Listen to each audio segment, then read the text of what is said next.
کہ یہ جو فیصلہ آیا ہے اگر اس کو سمرائز کر کے آپ سب کو بتانا ہو کہ یہ کیا فیصلہ ہے تو میں کیا بتاؤں گا؟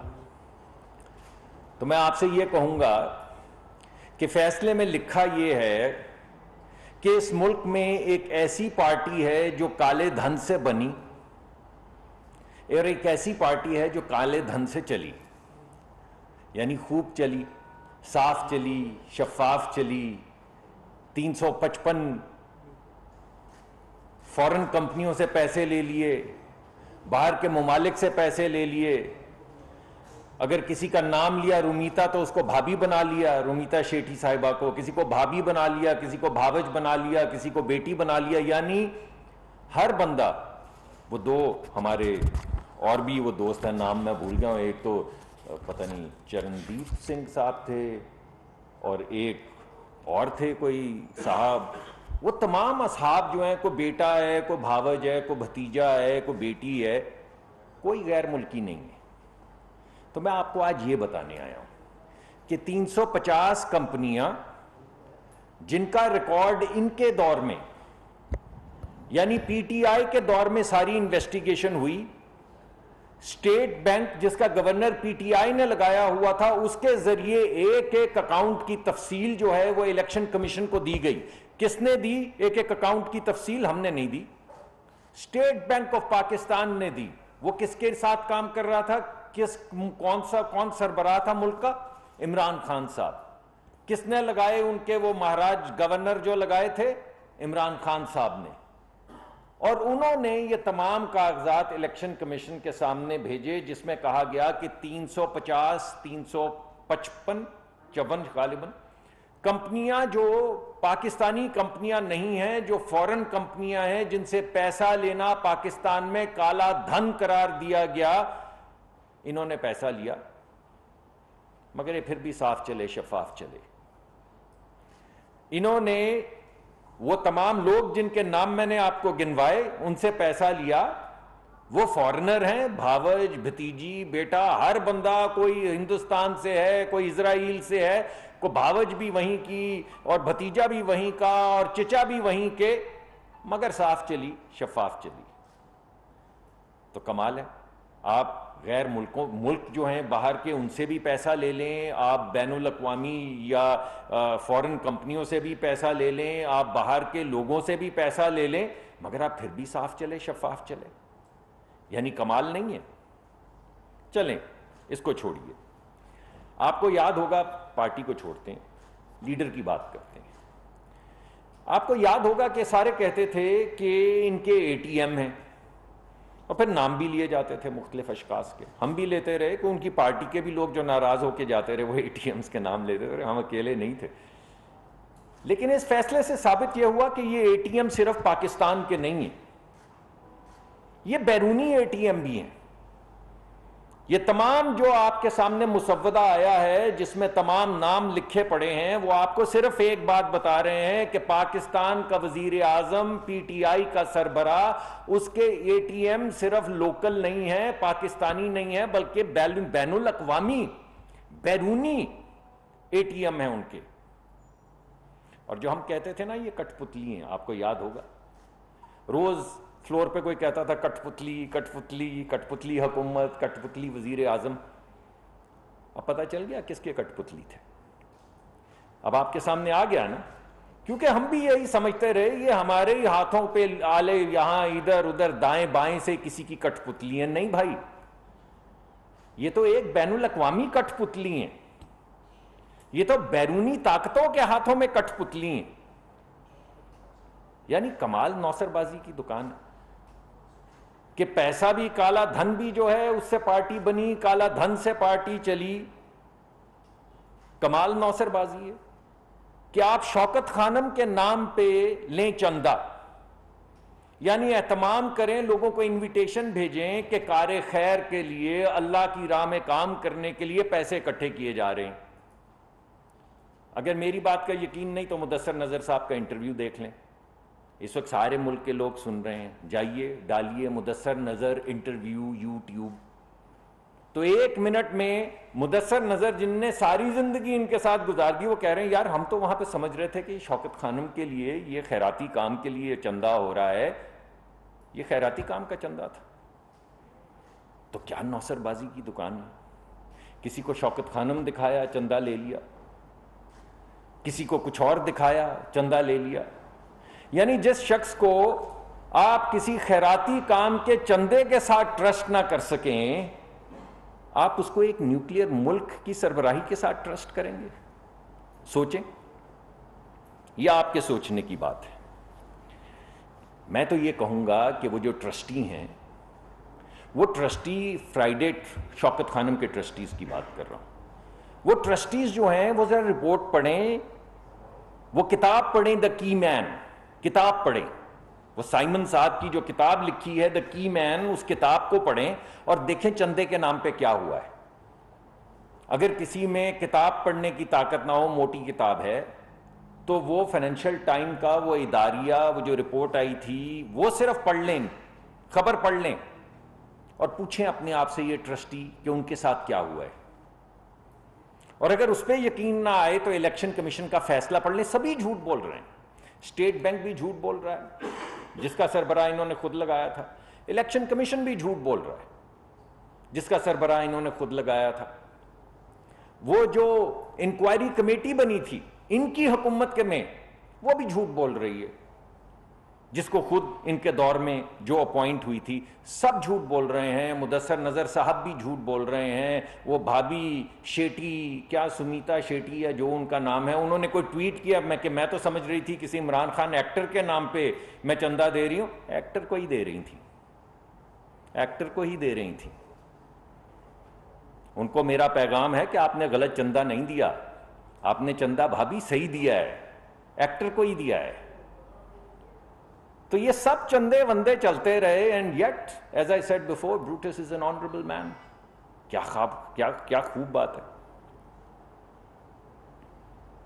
جو بیان حلفی میں جھوٹ بولتا ہو اسے ملک چلانے دیں، نیوکلیئر اسٹیٹ چلانے دیں۔ جو خود اکاؤنٹ کھول کے کہتا ہو کہ میرا تھوڑی ہے معاملہ، وہ تو آپ اکاؤنٹنٹ سے پوچھیں۔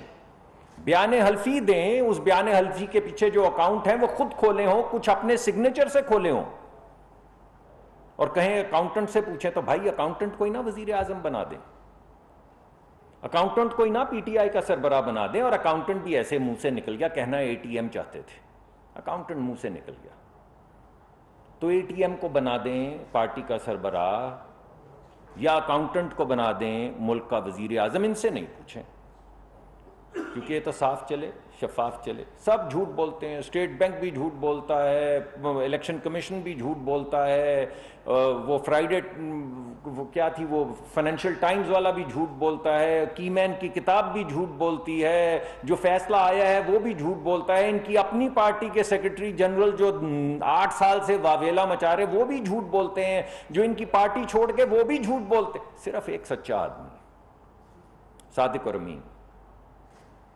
جو کہتا ہے کہ وہ میں نے تو بیان حلفی دیا لیکن میرے اکاؤنٹنٹ سے پوچھ لیں۔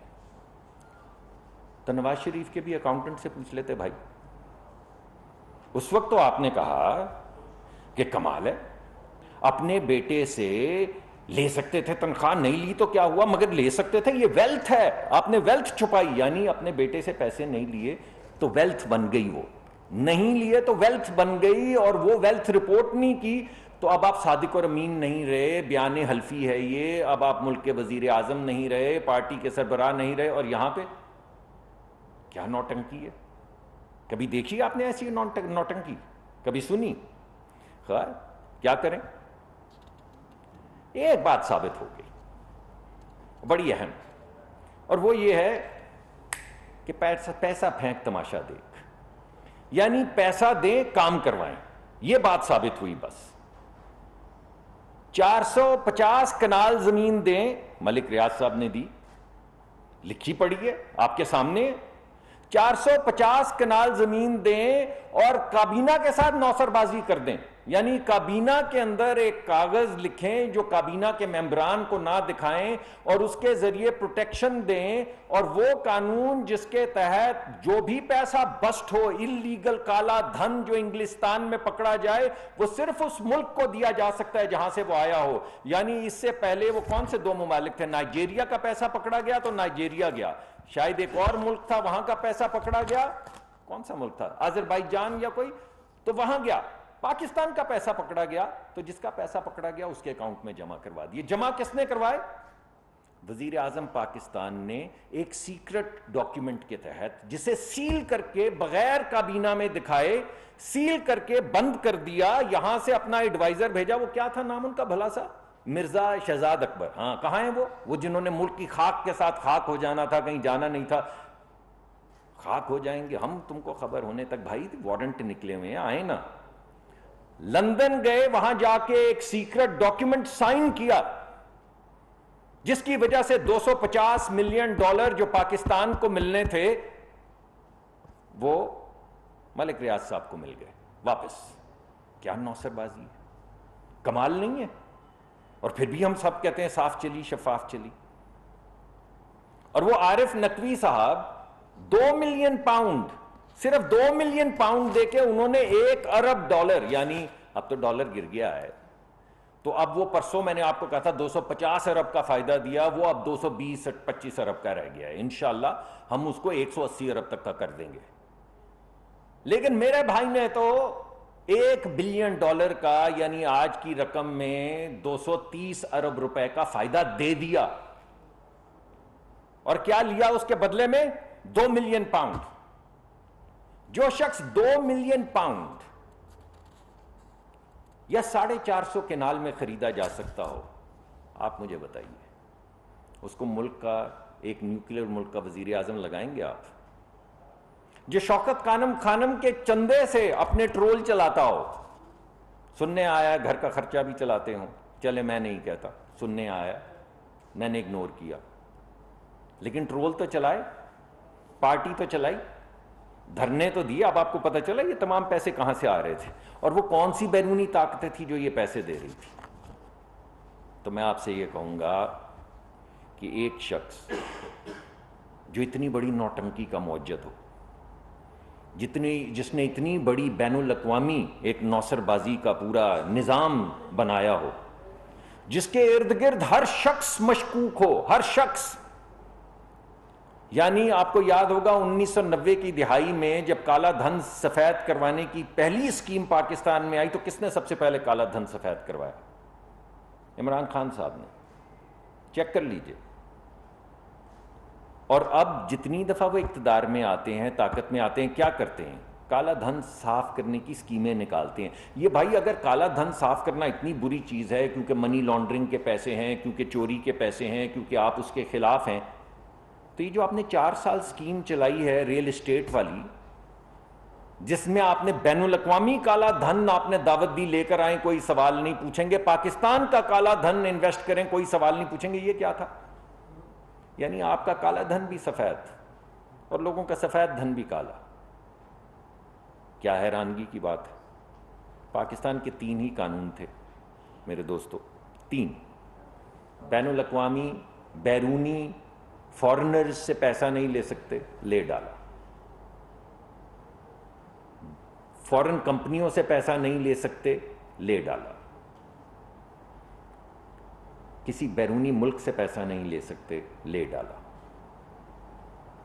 چندے کا پیسہ سیاست میں نہیں ڈال سکتے، ڈال دیا، کالا دھن سفید کرنے کی جتنی اسکیمیں نکل سکتی تھیں نکال دی، جعلی اکاؤنٹ بنائے، رپورٹ نہیں کیے، اپنے نام سے بنائے، اپنے سگنیچر سے بنائے، کہتے ہیں اکاؤنٹنٹ سے پوچھ لو۔ تو آپ مجھے بتائیں ایک ایسے شخص کو جو چندہ نہ چلا سکے، آپ اس کو ملک دیں گے چلانے کے لیے؟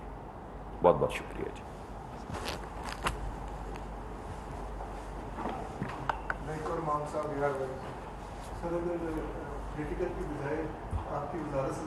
آج تو سوال آپ جو بات کر رہے ہیں اس پہ تڑکا تو لگنے دیں یار۔ پھر اس کے بعد آخر میں پوچھ لیں ورنہ پھر آپ بات کو وہاں لے جائیں گے کہ یہ بتائیں پیٹرول میں کیا ہو رہا ہے، بجلی میں، وہ اس کے لیے ہم حاضر ہوں گے آپ کے پاس، پوری پریس کانفرنس کریں گے۔ شاکر عباسی صاحب، امپورٹنٹ فیصلے لینے جا رہے ہیں، 2 دن سے پی ڈی ایم کا اجلاس جاری ہے، فائنلی کیا کرنے جا رہے ہیں؟ پریس کانفرنس سے ہم 2 دن ہمیں 2 دن میں دیکھ لی، عملی اقدام کیا کرنے جا رہی ہے گورنمنٹ؟ دیکھیں جو بھی ابھی تک جو معاملات دیکھے گئے ہیں، آپ کو پتہ ہے کہ 2 بنائی گئی تھیں کمیٹیز، ایک بنائی گئی تھی لیگل کمیٹی، ایک بنائی گئی تھی پولیٹیکل کمیٹی، انہوں نے تمام اپنی تجاویز جو ہیں وہ پیش کر دی ہیں۔ میرے خیال میں مناسب نہیں ہوگا کہ میں وہ تجاویز آپ کے سامنے رکھوں، اس کو کابینہ کے سامنے اور جو ہمارے جو الحاقی جماعتیں ہیں ان سب کے سامنے پیش ہونے دیں، انشاءاللہ شام تک آپ کے سامنے آ جائے گا۔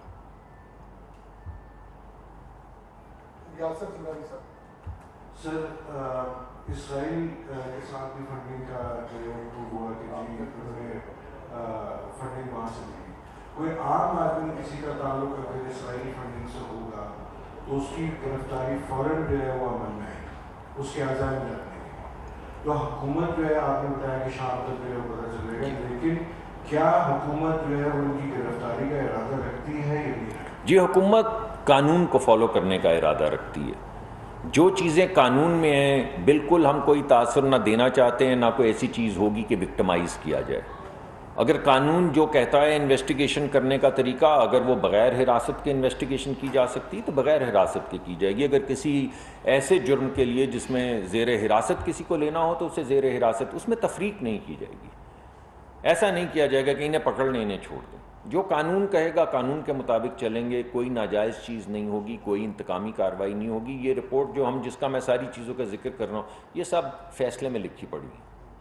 اس وجہ سے جو فیصلے کی مطابقت سے قانونی کارروائی ہوگی، وہ آج جو لیگل ٹیم ہے وہ تجاویز پیش کرے گی، اس پہ باقاعدہ ڈیبیٹ ہوگی، پھر جو بھی فیصلہ ہوگا آپ کے سامنے لیں گے۔ سر آپ قانون کی بات کر رہے تھے کہ جو قانون کہے گا ہم وہ کریں گے، جی تو پھر ان پریس کانفرنس پہ کیا آپ لوگ عدالت جائیں جی اور گئے عوام کا سوچیں؟ جی ٹھیک جو ہے، اس ٹائم سیلاب میں مر رہی ہے، مہنگائی سے مر رہی ہے، ان کے لیے پریس کانفرنس جی آپ قانون میں جائیں، قانون آپ کو درست جی کر لیں۔ یہ بات آپ کی 100% ٹھیک ہے۔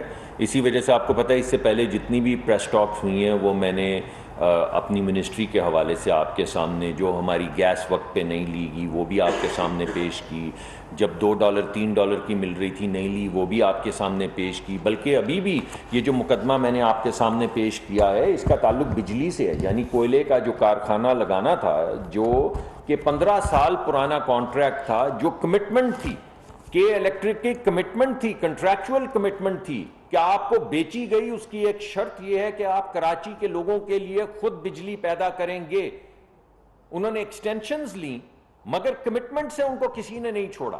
آخر میں ایک پلان بن گیا کوئلے کا پلانٹ لگانے کا $1 ارب کا، آتے ہی اس کو ختم کر دیا۔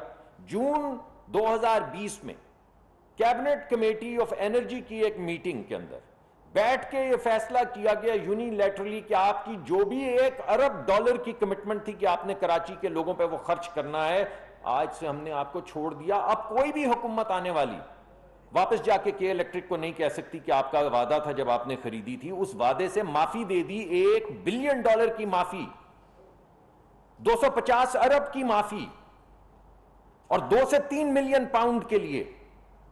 تو یہ ہمارے محکمے کا تعلق جو میں نے آپ کے سامنے باتیں پیش کی ہیں، یہ عوام کا، کراچی کے لوگوں کا مقدمہ ہے جو میں نے آپ کے سامنے پیش کیا۔ 650 میگا واٹ ہم نے کنڈیشنل ان کو دیے تھے کہ الیکٹرک کو، کنڈیشنل کہ جب تک آپ کارخانے لگائیں گے، کیونکہ اس میں 3-4 سال لگ جاتے ہیں، تو تب تک ہم آپ کو 650 میگا واٹ بجلی دیتے رہیں گے۔ اس بجلی کو 2050 میگا واٹ کر دیا، تقریباً 1400-1500 میگا واٹ اضافی بجلی کا وعدہ کر دیا کہ الیکٹرک کے ساتھ، جس کی مالیت 300 ارب بنتی ہے۔ کس کے پیچھے؟ 2 ملین پاؤنڈ کے پیچھے۔ یہی میرا مقدمہ ہے کہ آپ نے کراچی کے لوگوں کا نہیں سوچا، آپ نے ملک کا نہیں سوچا، آپ نے 2 ملین پاؤنڈ کا سوچا، اور $1 ارب کا پہلے ایک فائدہ دے دیا، دوسرا 300 ارب کی بجلی جو ہے وعدہ کر لیا کہ ہم آپ کو فراہم کیا کریں گے۔ شاباش ہے بھائی ایسی پالیسی پہ۔